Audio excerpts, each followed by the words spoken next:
दोस्तों, भारत का संविधान संघीय ढांचे पर आधारित है, जहां केंद्र और राज्यों के बीच शक्तियों का स्पष्ट बंटवारा किया गया है। लेकिन हाल के वर्षों में खासकर गैर भाजपा शासित राज्यों में केंद्र की नरेंद्र मोदी सरकार पर यह आरोप बार बार लग रहा है कि वो संवैधानिक पदों, विशेष रूप से राज्यपालों का उपयोग करके विपक्षी सरकारों के विधायी कार्यों में बाधा डाल रही है। तमिलनाडु के राज्यपाल आर.एन. रवि के मामले में सुप्रीम कोर्ट का हालिया फैसला इस दिशा में एक ऐतिहासिक कदम है, जिसने न केवल राज्यपालों की मनमानी पर अंकुश लगाया, बल्कि केंद्र सरकार की मंशा पर भी सवाल उठाए। और अब केंद्र की मोदी सरकार सुप्रीम कोर्ट के इस फैसले से बुरी तरह से घबरा गई है और अब सुप्रीम कोर्ट के इस फैसले के खिलाफ रिव्यू पिटीशन दाखिल करने जा रही है। केंद्र सरकार द्वारा इस फैसले के खिलाफ रिव्यू पिटीशन दाखिल करने की यह खबर दर्शाती है कि वो इस संवैधानिक सुधार को चुनौती देने के मूड में है। यह स्थिति न केवल चिंताजनक है, बल्कि यह भी दर्शाती है कि मोदी सरकार विपक्षी राज्यों के प्रति असुरक्षा और भय की भावना से ग्रस्त है। पॉकेट वीटो केस में सुप्रीम कोर्ट जाएगी केंद्र सरकार, राज्यपाल के अधिकार मामले में दाखिल करेगी रिव्यू पिटीशन। तमिलनाडु विधानसभा द्वारा पारित किए गए 10 विधेयकों को लंबे समय तक राज्यपाल आर.एन. रवि की मंजूरी न मिलने के मामले में हाल सुप्रीम कोर्ट ने यह अहम फैसला सुनाया है। सुप्रीम कोर्ट ने राज्यपाल और राष्ट्रपति के लिए बिल पर फैसला लेने की समय सीमा भी तय कर दी। अब इस मामले में केंद्र सरकार ने सुप्रीम कोर्ट में रिव्यू पिटीशन दाखिल करने का फैसला लिया है। केंद्र सरकार इसी सप्ताह रिव्यू पिटीशन दाखिल कर सकती है। केंद्र सरकार का मानना है कि राज्यपाल या राष्ट्रपति के लिए समय सीमा तय करने से संवैधानिक अराजकता बढ़ सकती है। इस मामले में केंद्र सरकार सुप्रीम कोर्ट के फैसले पर पुनर्विचार याचिका दायर करेगी। इस मामले में विधि विभाग की राय भी ली जा रही है। बुलडोजर राज की तरह राज्यपाल राज भी एक घातक प्रवृत्ति है जो संविधान को नष्ट कर रही थी। हालांकि यह एक ऐसे तरीके से हो रहा था जो दिखाई नहीं दे रहा था। राज्यपाल, जो कि संवैधानिक नाम मात्र के व्यक्ति से अधिक कुछ नहीं है, राज्य सरकारों के प्रशासन में तेजी से हस्तक्षेप कर रहे थे और बाधाएं पैदा कर रहे थे। यह एक बार बार होने वाली घटना बन गई थी जब राज्यपाल राज्य विधानसभाओं द्वारा पारित विधेयकों पर अनिश्चित काल तक बैठे रहते थे, ना तो उन्हें मंजूरी देते थे और ना ही उन्हें कारण बताकर वापस करते थे, जिससे कि विधायी प्रक्रिया प्रभावी रूप से बाधित होती थी। सुप्रीम कोर्ट ने 8 अप्रैल 2025 को तमिलनाडु सरकार बनाम तमिलनाडु के राज्यपाल मामले में अपना फैसला सुनाया।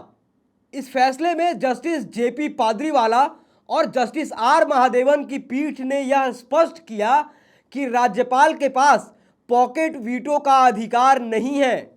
कोर्ट ने तमिलनाडु के राज्यपाल द्वारा 10 विधेयकों को राष्ट्रपति के पास भेजने को गैरकानूनी और त्रुटिपूर्ण करार दिया।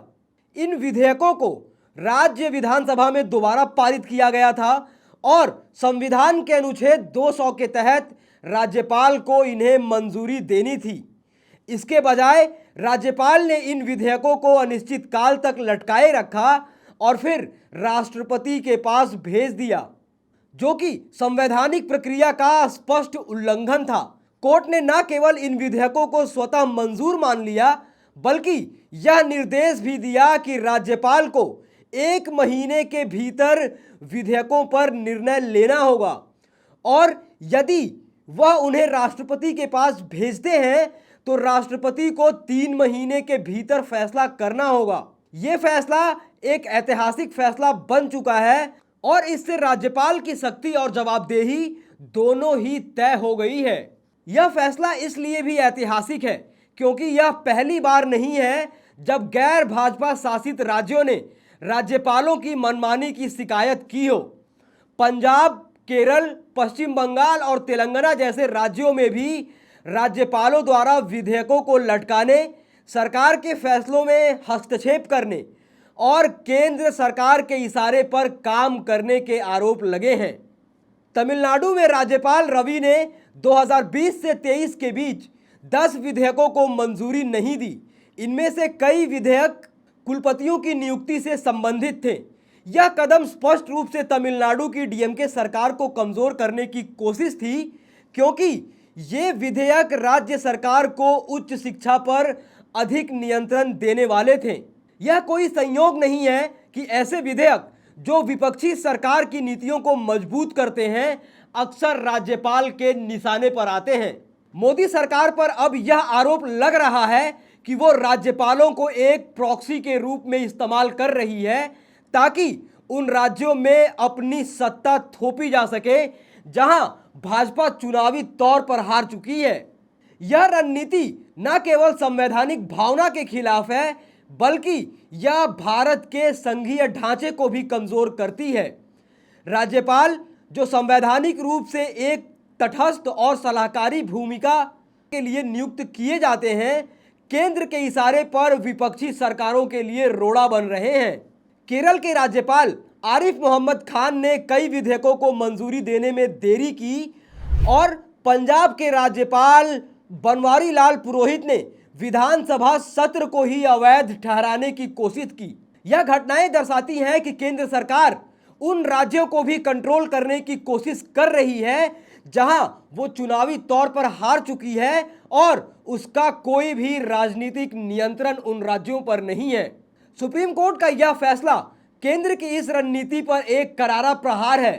कोर्ट ने न केवल राज्यपालों की शक्तियों को सीमित किया, बल्कि यह भी स्पष्ट किया कि उनकी कार्रवाइयां न्यायिक समीक्षा के दायरे में हैं।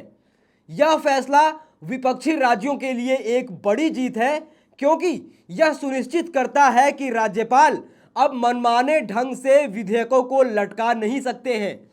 लेकिन केंद्र सरकार की प्रतिक्रिया इस जीत को धूमिल करने की कोशिश है। खबर है कि केंद्र सरकार इस फैसले के खिलाफ रिव्यू पिटीशन दाखिल करने जा रही है।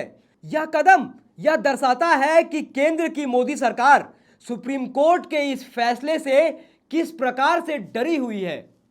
केंद्र सरकार का यह डर समझ में आता है। सुप्रीम कोर्ट का यह फैसला न केवल तमिलनाडु तक सीमित है, बल्कि सभी राज्यों के लिए एक मिसाल कायम करता है।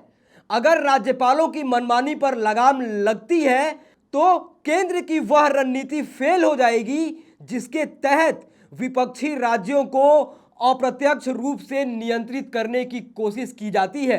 रिव्यू पिटीशन दाखिल करने का यह फैसला यह दर्शाता है कि सरकार अपनी शक्ति को बनाए रखने के लिए किसी भी हद तक जा सकती है। यह स्थिति गंभीर सवाल उठाती है। क्या केंद्र सरकार वास्तव में सुप्रीम कोर्ट के फैसले के प्रति निष्ठावान है, या वह केवल अपनी राजनीतिक सत्ता को बनाए रखने के लिए संस्थाओं का दुरुपयोग कर रही है? सुप्रीम कोर्ट का यह फैसला एक बार फिर यह याद दिलाता है कि भारत का लोकतंत्र केवल बहुमत की सत्ता पर नहीं, बल्कि संवैधानिक मूल्यों और संघीय भावना पर टिका है। और अब केंद्र सरकार इस फैसले को चुनौती देने का मन बना रही है। दोस्तों, सुप्रीम कोर्ट का यह फैसला न केवल तमिलनाडु के लिए, बल्कि पूरी देश के लिए एक नई उम्मीद की किरण है। यह हमें याद दिलाता है कि जब संवैधानिक संस्थाएं अपने कर्तव्यों का पालन करती हैं, तो कोई भी शक्ति, चाहे वो कितनी भी ताकतवर क्यों ना हो, लोकतंत्र को कमजोर नहीं कर सकती है।